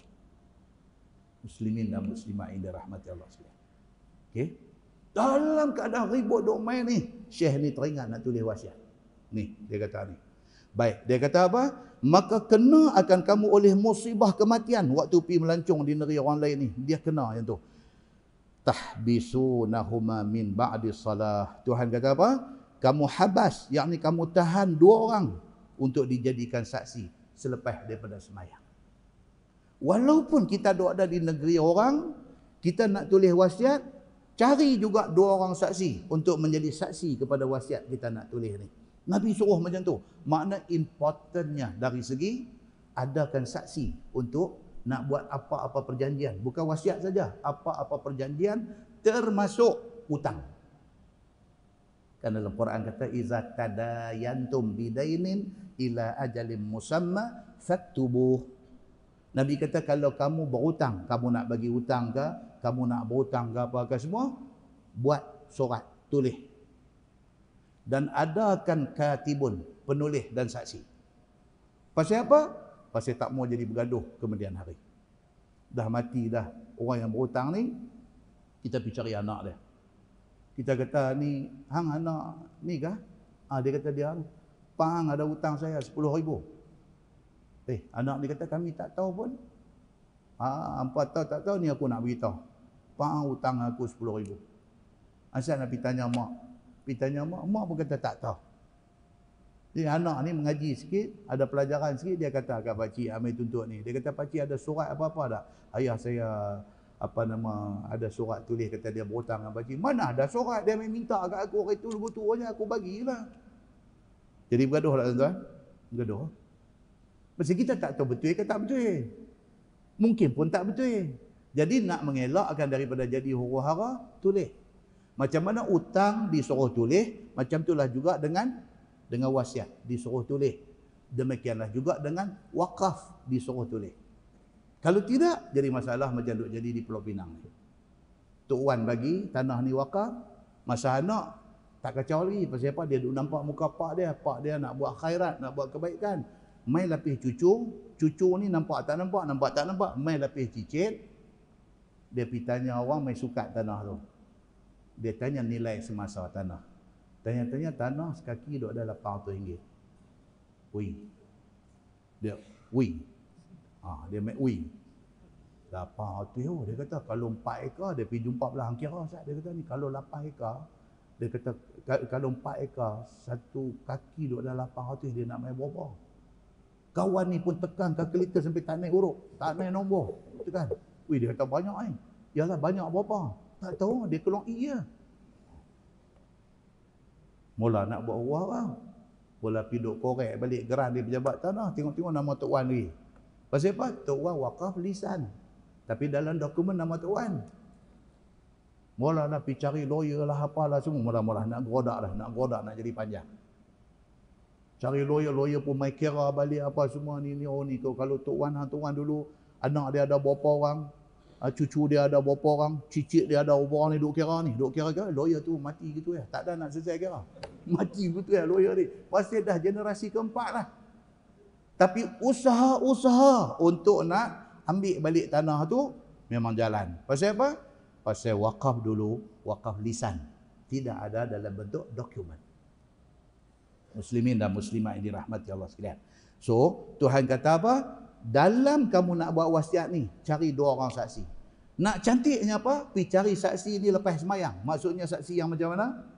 Saksi yang bagus. Lepas semayang. Pergi pegang dia ni. Tahbisunahuma fi min ba'di salah. Kamu habas maknanya kamu tahan 2 orang ni, keduanya daripada kemudian semayang. Habis semayang pegang. Tengok dia ni nampak yang muka jernih, nampak elok. Ni kata ni nak minta hang jadi saksi, aku nak buat wasiat boleh tak? Pasal tengok muka tu muka yang semayang, muka yang dipercayai. Ambil. Baik. Fayuqsimani billah in irtabtum. Maka bersumpah kedua orang saksi itu dengan nama Allah. Dan jika kamu jatuh syak hati pada barang yang diwasiatkan itu, maka hendaklah minta kedua-dua saksi itu supaya berjanji. Okey, kita dah ambil dah 2 orang saksi, suruh mereka sign jadi saksi kepada wasiat yang kita nak buat. Dia kata. Kita tengok pula duk nampak lagu dia ni nampak tadi lepas semayang yang muka nampak jernih elok. Tengok dengar sembang kasar pula. Kan sembang terai lepas apa ni tolak harta orang semua, harta aku duk main lagu tu. Tapi muka cantik. Tapi sembang kuat. Kita jadi rasa macam air. Ni nampak macam tak apa nak boleh percaya pula dah. Kita dah pilih jadi saksi. Okey, kalau berlaku macam tu, kamu mai satu macam dalam hati jadi macam lagu nak percaya tak percaya dekat dia. Tuhan kata apa? Suruh saksi itu bersumpah. Dia kata la nashtari bihi samanan. Tiada kami akan tukar kesaksian kami ini, kesaksian dengan nama Allah ini dengan harga daripada dunia ataupun dengan sumpah ataupun dengan saksi dusta. Kalau nampak macam seriau dengan kawan kita pilih jadi saksi ni, suruh dia bersumpah. Dia bersumpah kata, dia tak akan tipu. Dia tak akan jual saksi dia ni dengan benda-benda yang bertujuan kebendaan. Tuan-tuan, zaman dah orang main duit ya. Zaman dah ni semua main duit. Okey. Satu orang yang tak salah, boleh bagi dia salah. Cara macam mana? Okay, duit. Dia main duit, dia hatung daripada atas sampai bawah. Semua dia lepas duit. Kawan tak salah. Tiba-tiba semua saksi kata salah. Bila cek balik, oh, ada masuk rupanya. Ada masuk. Orang tak salah boleh jadi salah. Demikianlah sebaliknya, orang salah boleh jadi tak salah. Juga dengan duit. Piatung semua. Dia start dengan ambil lawyer pandai. Lepas tu dia tambah pula kot tepi dengan duk pergi selit duit mana-mana tempat yang patut selit, semua dia selit. Tiba-tiba jadi salah orang yang tak salah. Tiba-tiba jadi tak salah orang yang salah. Dia boleh buat dengan duit. Inilah sebab dia kata semua lubang-lubang yang nak boleh jadi ni palam bang. Cari saksi-saksi yang baik. Walau kana dza qurbah. Dan jika ada orang yang bersumpah baginya ataupun yang jadi saksi itu kerabat adik-beradik sekalipun. Walaupun adik-beradik sekalipun, suruh dia berjanji dengan nama Allah, dia tak akan bohong. Sebab apa? Sebab adik-beradik pun dia boleh makan adik-beradik dia. Ni yang kata manusia. Manusia sampai macam tu jadi.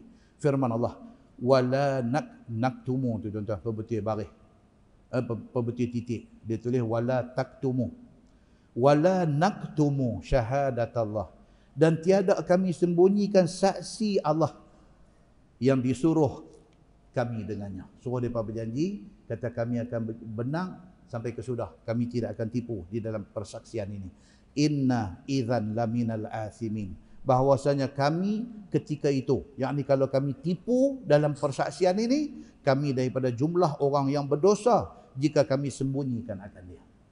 Orang jadi saksi, dia kena bersumpah. Kata dia tak akan tipu. Dia akan buat yang betul. Fa in uthira ala annahuma istahaqqa isman. Dan jika diketahui atas bahawa kedua saksi itu mustahak dosa pada sumpah atau pada saksi dusta mereka itu. Seperti didapati pada keduanya itu harta mayat yang ditohmah ataupun dakwa keduanya berkata harta itu ia beli ataupun wasiat daripada mayat. Kalau kemudiannya orang yang kita pilih jadi saksi ini nampak nak main. Dia dipilih oleh kawan yang mati ni sebagai saksi. Kita boleh nampak macam ada cerita ketang. Contohnya apa?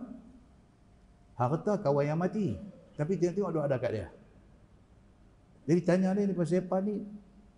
Ni tanah ni bukan hak si mati punya ke? Dia kata betul lah, tapi sebelum dia mati dia jual kat saya. Nampak macam tu.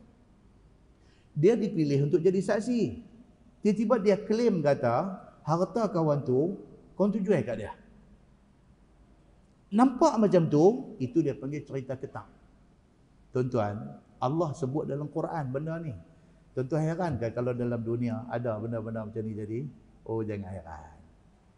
Pemalsuan dokumen ni meriah dalam masyarakat kita ni. Pemalsuan dokumen. Tipu ni, kerana harta ni, tipu. Tipu. Ada satu kes, satu orang mai jumpa saya. Mak dia ada tanah. So, mak dia tak mau masalah. Lepas mati anak-anak bergaduh semua tak mau. Dia anak 3 orang, dia ada anak 3 orang. Tanah dia ada di 3 tempat. Tanah dia ada di 4 tempat dia ni. Tanah dia ada 4 tempat. Dia bagilah ke anak nombor 1 bagi tanah ni, ke anak nombor 2 bagi tanah ni, anak nombor 3 bagi tanah ni. Ada satu lagi tanah, dia tak buh nama anak, dia duk pegang. Dia duk pegang. Salah seorang daripada anak hak 3 ni, mai jumpa mak dia. Dia kata, mak bagi kat saya tanah tu, tanah jauh ke dalam. Saya tak mau. Saya mau tanah hak luar ni, duduk tepi main road. Jadi mak dengan anak. Dia kata tak apalah, ambil tanah hak mak punya lah. Pasal dia ada simpan lagi satu kat dia. Apa dia ingat dalam kepala dia tak tahulah. Mungkin dia nak wakaf tanah tu ke apa ke. Nah, ambil hampir urus di pejabat tanah. Tanah hak mak punya ambil ke hang, hak mak bagi ke hang, tak mau bagi balik mai kat mak. Tuan-tuan dia buat apa tuan anak ni? Dia pergi tukar hak nama mak dia jadi nama dia, hak dah bagi kat dia, dia yang juga. Anak dengan mak boleh buat macam tu. Siapa pun tak tahu. Adik hak 2 lagi tak tahu cerita ni, tak tahu. Sampailah hari mak dia mati. Bila dah mak mati apa semua, adik-beradik 3 orang ni semua tahu. Kata ada lagi satu tanah nama mak ni. Duk kira hak tu nak paraik lah. Pipi tengok nama dia ni. Kata macam mana boleh nama hang? Hang bukan dapat tanah hak Nurah. Dia kata mak bagi kat aku. Nampak tuan-tuan? Boleh jadi dalam masyarakat ni, dia boleh jadi. Dia kata mak bagi kat aku. Baru tahu cerita. Mak ni ada cerita dekat kawan baik mak ni. Dia ada cerita, dia kata anak ni tak puas hati, minta tanah dia, dia suruh anak ni pergi urus tukang. Cerita kat kawan ni. Kawan ni kemudiannya habaq kat anak-anak lain. Abang hampa ni dulu tak puas hati. Dia nak tukang dengan hak tanah mak. Tapi makna kata dia tukang pergi kat dia, hak nu pun dia tak tukang balik kat mak hampa lah. Nampak tuan-tuan? Ni hak Quran doa abang ni.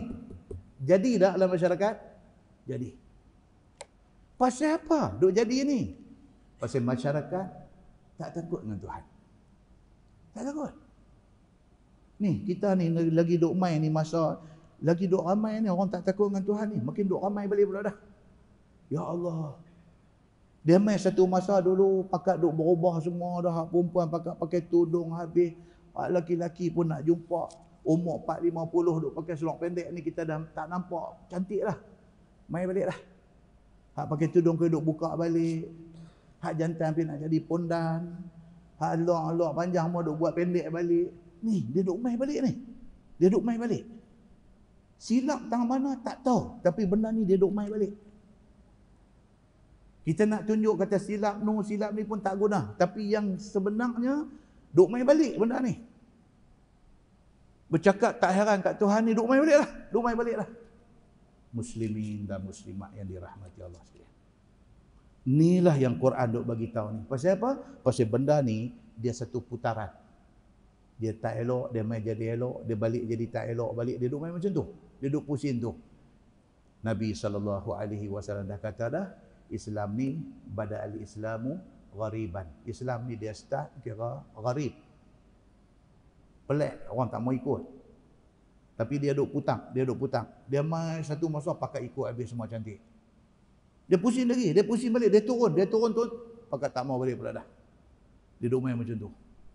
Lagi ramai orang mengaji agama, lagi ramai orang pergi mengaji tinggi, lagi jadi mengelirukan. Dia tak bawa kepada satu fikrah. Dia bawa pikir ni, dia ni kata boleh, dia ni kata tak boleh, dia ni kata tak apa, dia ni kata tak boleh. Dia jadi lagu tu. Masyarakat pening. Akhirnya dia kata, biarlah aku dari kita buat lagu kita lah. Dia jadi lagu tu tuan-tuan. Bahayanya. Cabaran ke atas Islam ni, dia main, dia berubah-ubah. Yang penting Nabi kata apa? Hampa kekal bersama Islam. Walaupun perubahan main macam mana pun. Faduru ma'al Islam. Hampa kekal bersama dengan putaran Islam. Jangan tinggal Islam. Islam tu apa dia?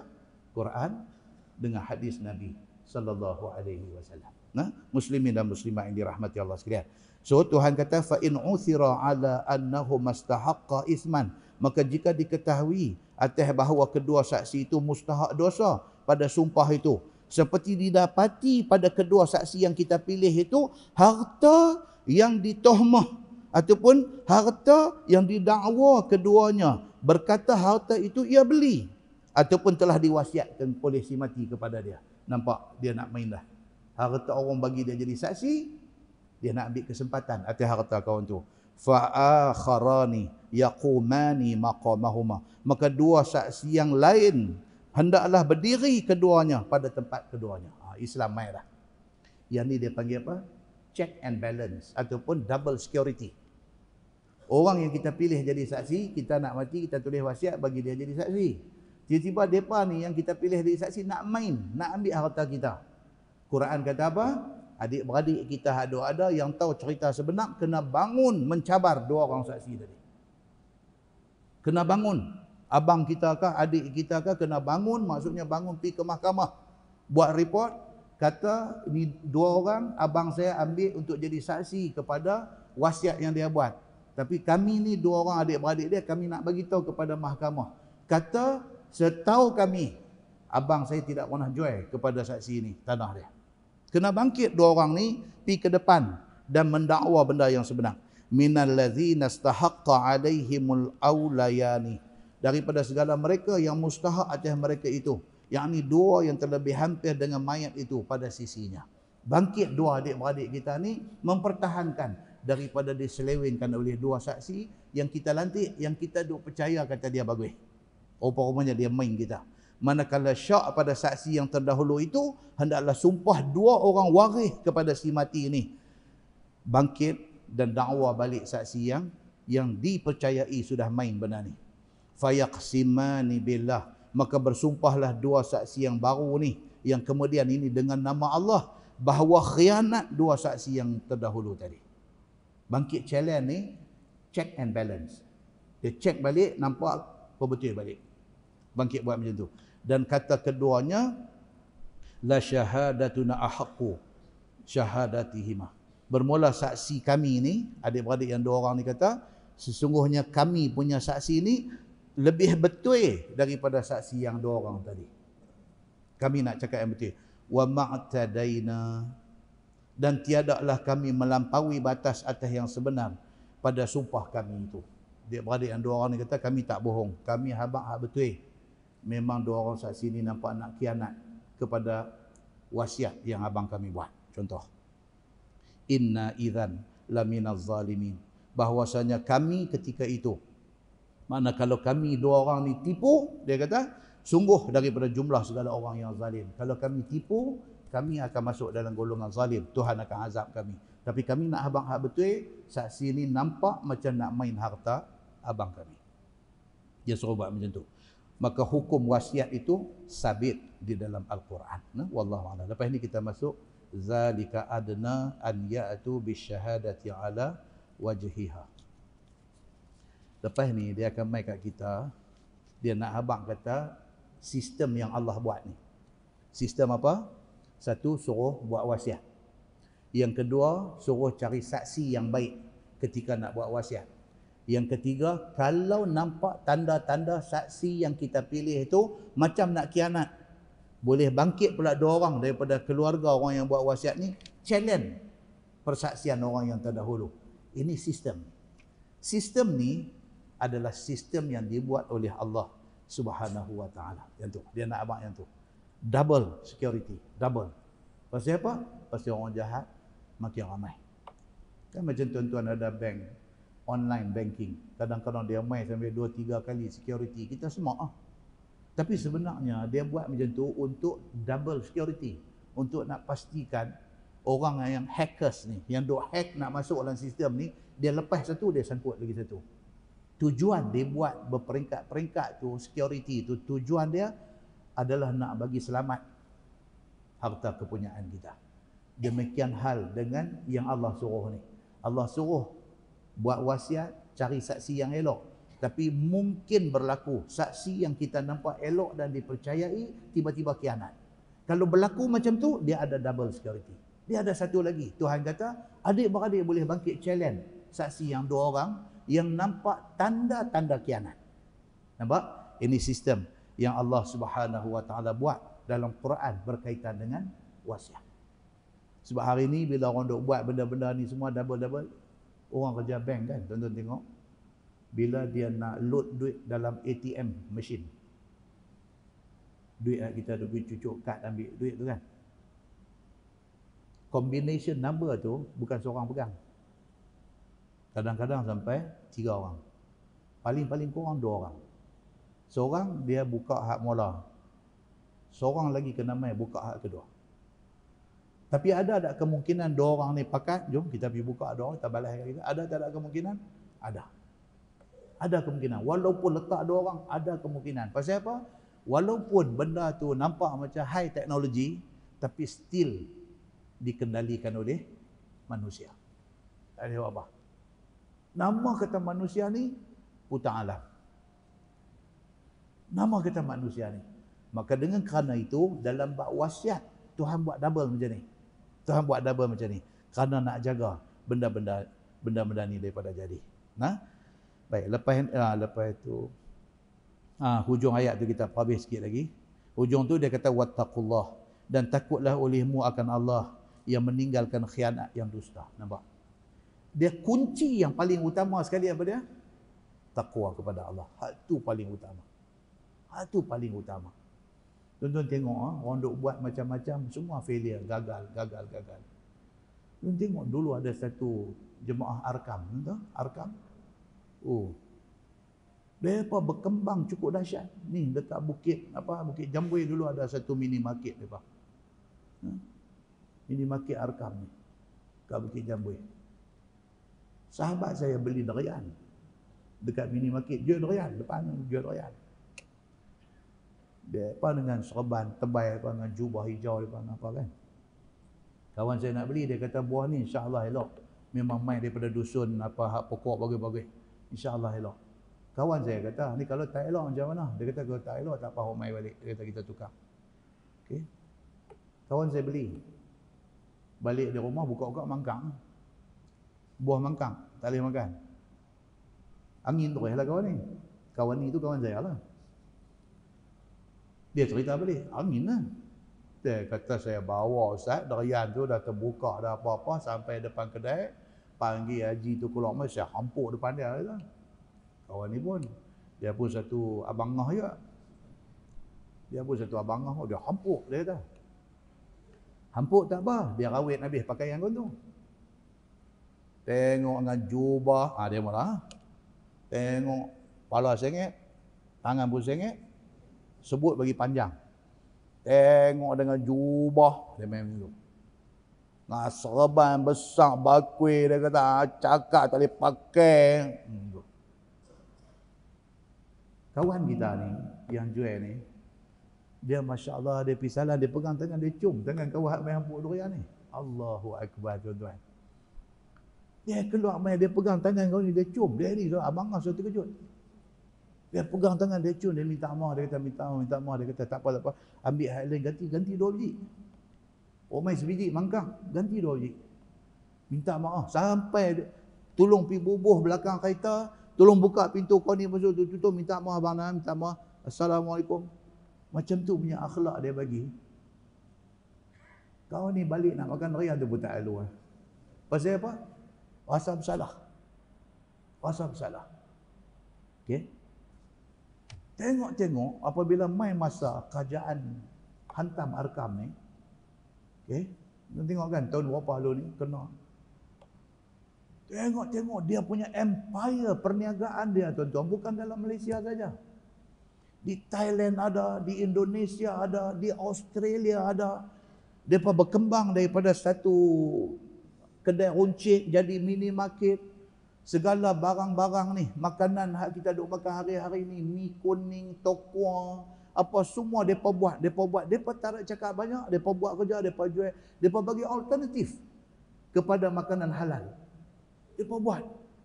Dan berkembang sampai tengok aset dia saja, kerajaan kata, aset dia saja yang kemudiannya di-freeze, dibekukan oleh kerajaan, 30 juta duk ada. Dengan baih 2 tingkat, mereka yang mula buat main. Baih 2 tingkat masuk untuk tujuan siahah, untuk tujuan persiaran. Dengan macam-macam, very systematic. Orang pernah tanya kepada pengasas Al-Arkam ni, Ustaz Syahri Muhammad ni. Tanya dia, apa rahsia dia? Orang tanya dia, apa rahsia dia? Dia pegang dada, tuan-tuan. Dia kata, kalau di sini baik, semua baik. Dia kata. Kalau di sini baik, semua baik. Kita buat apa pun, Allah akan tolong kita berjaya. Dia kata begitu. Soal dia dengan amalan dia, dengan yaqazah dia, dengan dia klaim kata Nabi duk main majlis dia, dengan itu dia dengan Tuhan. Tapi dari segi ni, sistem yang dia bina untuk jemaah dia ni, sistem tu menjadi rahsia kejayaan dia. Kita ni bohlah duit berapa bilion, berapa milion pun nak tolong orang Melayu kononnya. Pam duit berbagai-bagai agensi, duk ada ni. Agensi ni. Semua tu last kali kerana nak tolong orang Melayu. Tak tahu pergi mana. Kejayaan tak main sampai ke sudah. Perda, salah satu agensi, pergi round tengok ni, dalam Pulau Pinang ni.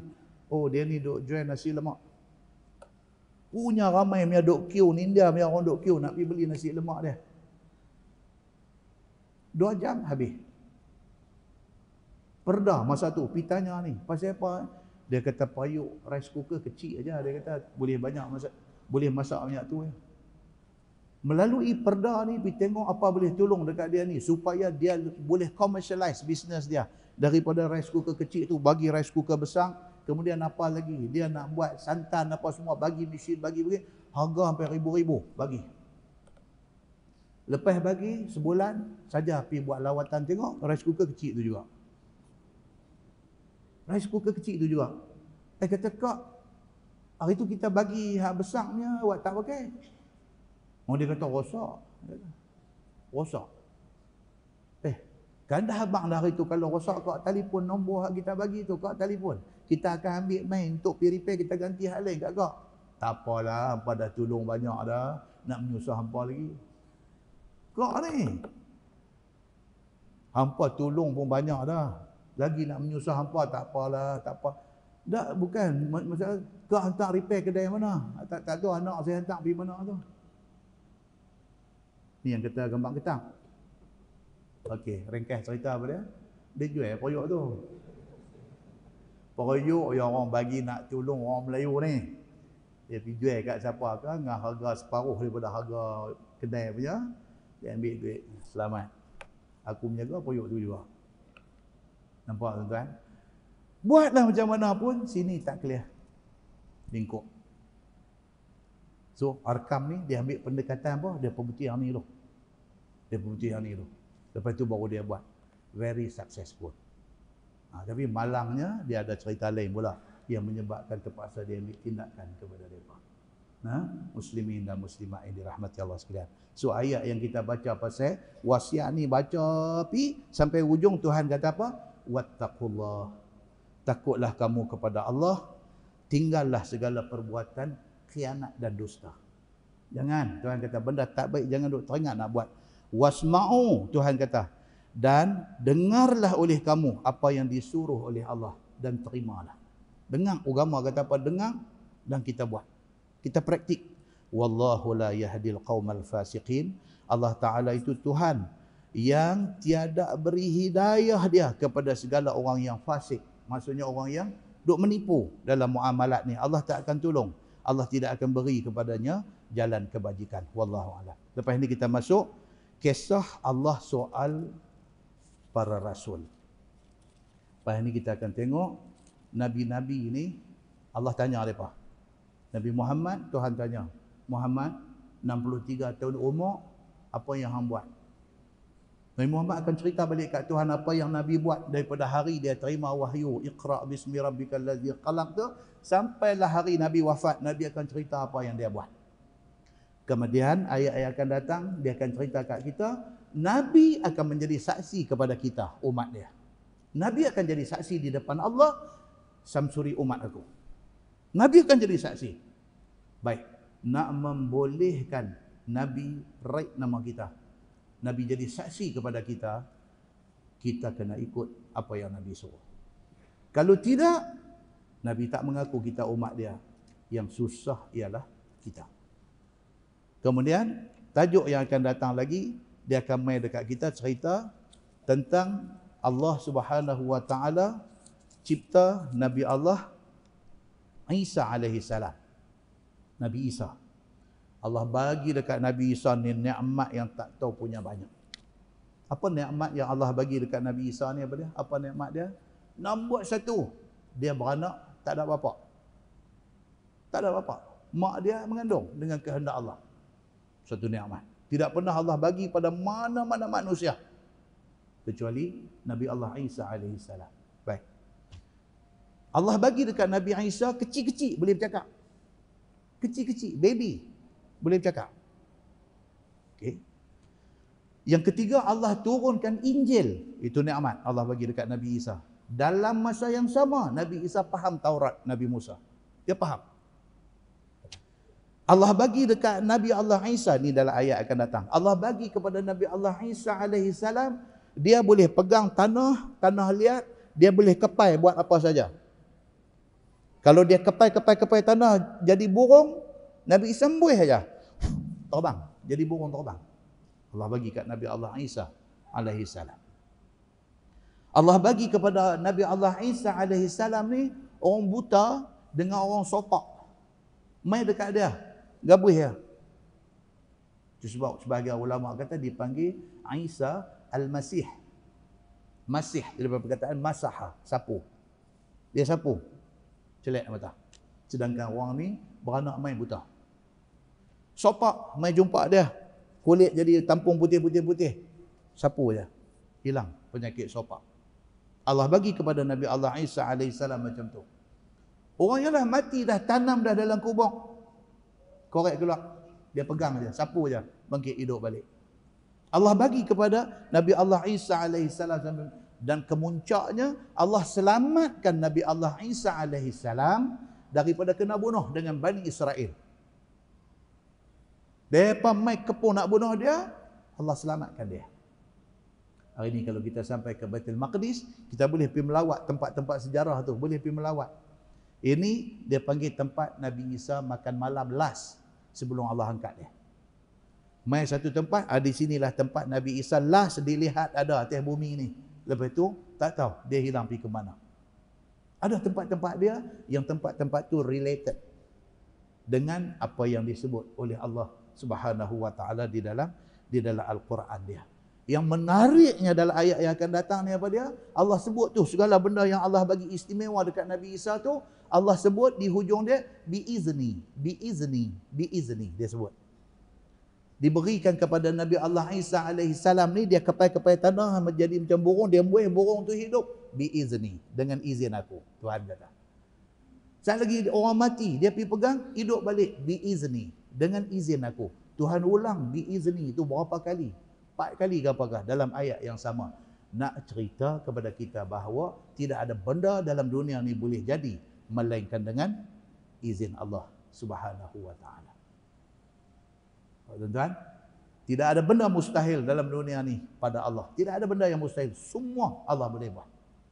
Nah, kita akan tengok ayat tu insya-Allah. Kita tangguh dengan tasbih kafarah dan suratul As. Subhanakallahumma wa bihamdika, asyhadu an la ilaha illa anta astaghfiruka. Bismillahirrahmanirrahim. Wal 'asr. Innal insana lafi khusr illa allazina amanu وتواصوا بالحق وتواصوا بالصبر.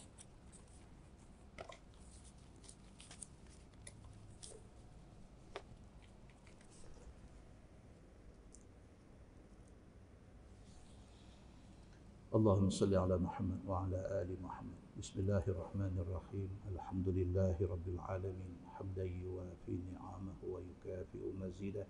يا ربنا لك الحمد كما ينبغي لجلال وجهك الكريم وعظيم سلطانك. رضينا بالله ربا وبالإسلام دينا وبمحمد نبيا ورسولا. اللهم افتح علينا فتوح العارفين وارزقنا فهم النبيين بجاه خاتم المرسلين. اللهم فقهنا في الدين وعلمنا التأويل واهدنا صراطك المستقيم. اللهم أرنا الحق حقا